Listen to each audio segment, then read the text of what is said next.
बच्चों, आज के अपने लेक्चर में हम बात करेंगे सब्स्टिट्यूशन इफेक्ट का जो सेकंड अप्रोच है जो स्लस्की ने दिया है उसके बारे में आज हम बात करेंगे। बिल्कुल वैसे ही जैसे हमने हिग्जियन अप्रोच में डायग्राम ड्रा किया था, हम बिल्कुल वैसे ही डायग्राम की स्टार्टिंग करते हैं। एक्स अक्ष पे कमोडिटी एक्स और वाई अक्ष पे कमोडिटी वाई। जो हमारी मूल बजट रेखा है वो हम मान लेते हैं बीएल। बीएल रेखा के हम मान लेते हैं कि IC1 के ई बिंदु पे, क्योंकि बजट रेखा IC1 को स्पर्श कर रही है, तो इस ई बिंदु पर उपभोक्ता x वस्तु की OX1 और y वस्तु की OY1 क्वांटिटी को कंज्यूम कर रहा है। ई उपभोक्ता का संतुलन बिंदु है। अब हम ये मान लेते हैं कि x वस्तु की कीमतें घट रही हैं, क्योंकि x वस्तु की कीमत घट रही है और y वस्तु की कीमतों में कोई भी परिवर्तन नहीं है, तो B पॉइंट तो यहाँ पे स्थिर रहेगा। लेकिन क्योंकि x वस्तु की कीमतें घट रही हैं, इसलिए इसके कारण से इसकी मांग मात्रा बढ़ जाएगी और L पॉइंट आगे की ओर शिफ्ट हो जाएगा।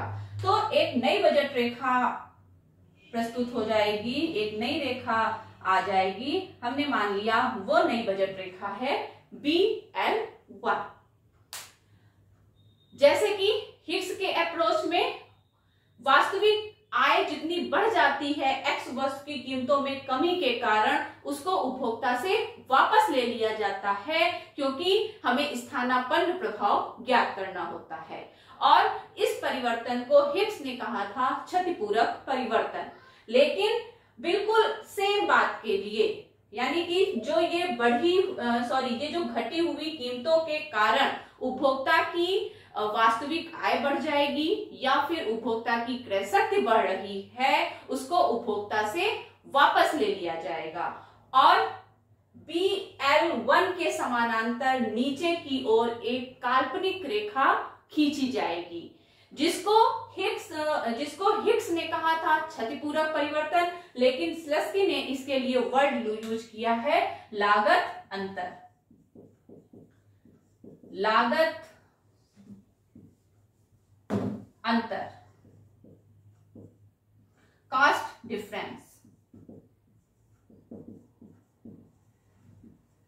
ये वर्ड यूज किया गया है स्लस्की के द्वारा।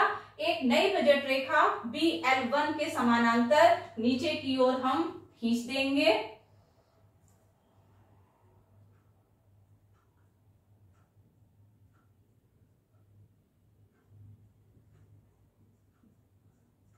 नई बजट रेखा M1 प्राप्त हो गई है। याद रखने वाली बात यह है कि हिग्स ने यह कहा था कि जो नई बजट रेखा है वो IC को कहीं पर स्पर्श करनी चाहिए, और जहां पे स्पर्श किया था वहीं पर उपभोक्ता का नया साम्य बिंदु स्थापित हुआ था। पुराने साम्य बिंदु से नए साम्य की बिंदु की ओर जो मूवमेंट हुआ था वही स्थानापन्न प्रभाव था।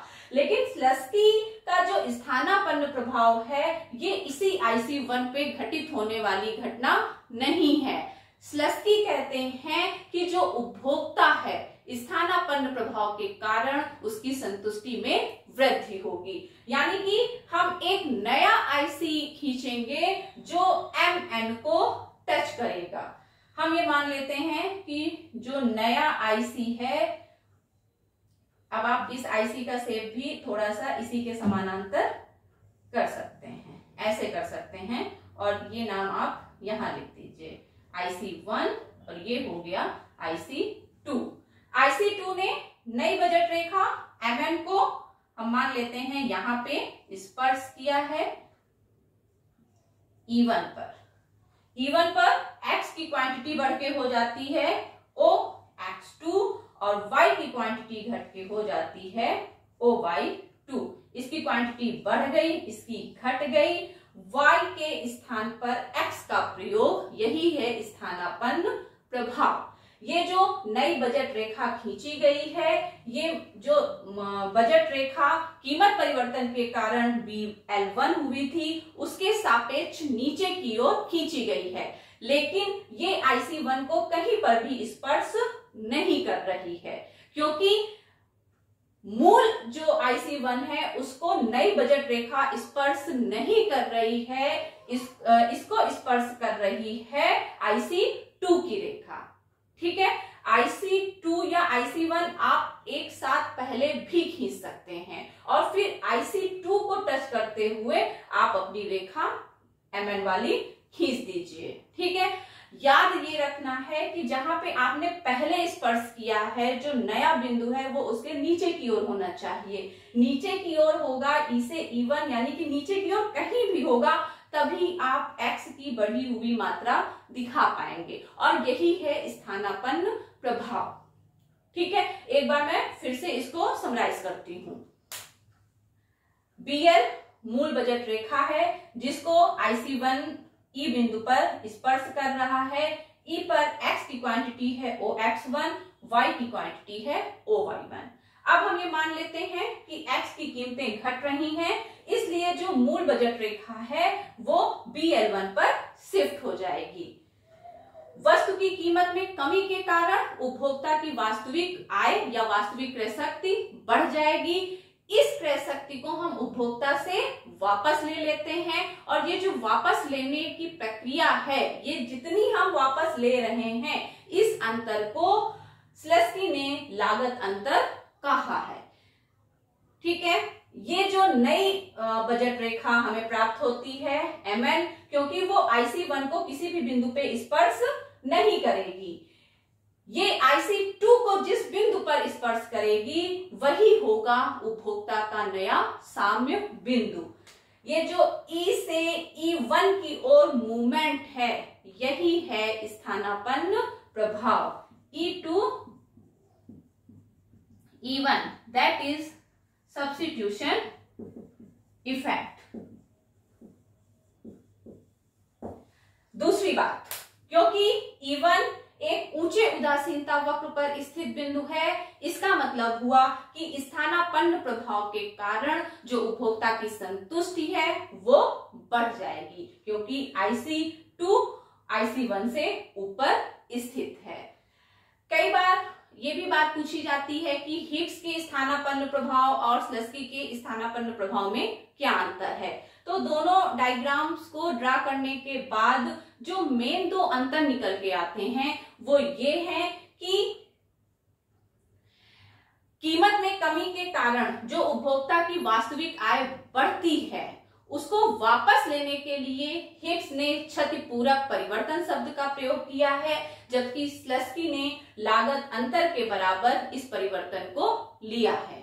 दूसरा, जो हिग्स का स्थानापन्न प्रभाव है वो एक ही IC पर घटित होने वाली एक घटना है।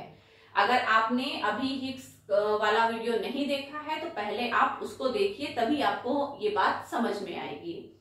जबकि जो स्लेस्की का स्थानापन्न प्रभाव है उसके कारण उपभोक्ता की संतुष्टि बढ़ जाती है और उपभोक्ता एक ऊंचे उदासीनता वक्र पर पहुंच जाता है। आप तीसरा पॉइंट ये दे सकते हैं कि स्लेस्की के स्थानापन्न प्रभाव में उपभोक्ता की संतुष्टि में कोई अंतर नहीं होता है, जबकि स्लेस्की के जो स्थानापन्न प्रभाव है, क्योंकि वहां पे जो नया साम्य बिंदु होता है वो एक ऊंचे उदासीनता वक्र पे स्थापित होता है, इसलिए उपभोक्ता की संतुष्टि बढ़ जाती है। जबकि जो हिग्स का स्थानापन्न प्रभाव है वो एक ही IC यानी कि एक ही उदासीनता वक्र पर घटित होने वाले दो बिंदु होते हैं, इसलिए वहां पे उपभोक्ता की संतुष्टि स्थिर रहती है। तो हिग्स अप्रोच और स्लेस्की अप्रोच सब्स्टिट्यूशन इफेक्ट में बहुत ही इंपॉर्टेंट है। आई होप कि आपको ये समझ में आ गया होगा।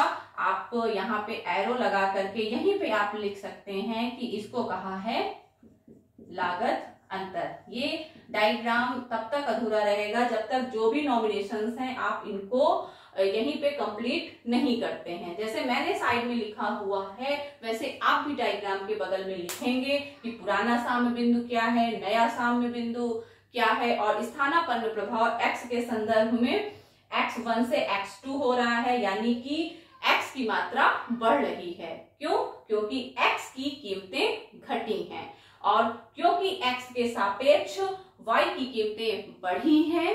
भले ही y की अपनी कीमतें स्थिर हैं, लेकिन relative price of y is increasing, इसलिए जो y की क्वांटिटी है वो घट गई। y की y1 y2 क्वांटिटी के बदले x की x1 x2 क्वांटिटी को परचेज करना, यही है सब्स्टिट्यूशन इफेक्ट। एक वस्तु के स्थान पे दूसरी वस्तु को परचेज किया जा रहा है। तो आई होप कि आपको स्लश की अप्रोच समझ में आ गया होगा। Thank you very much.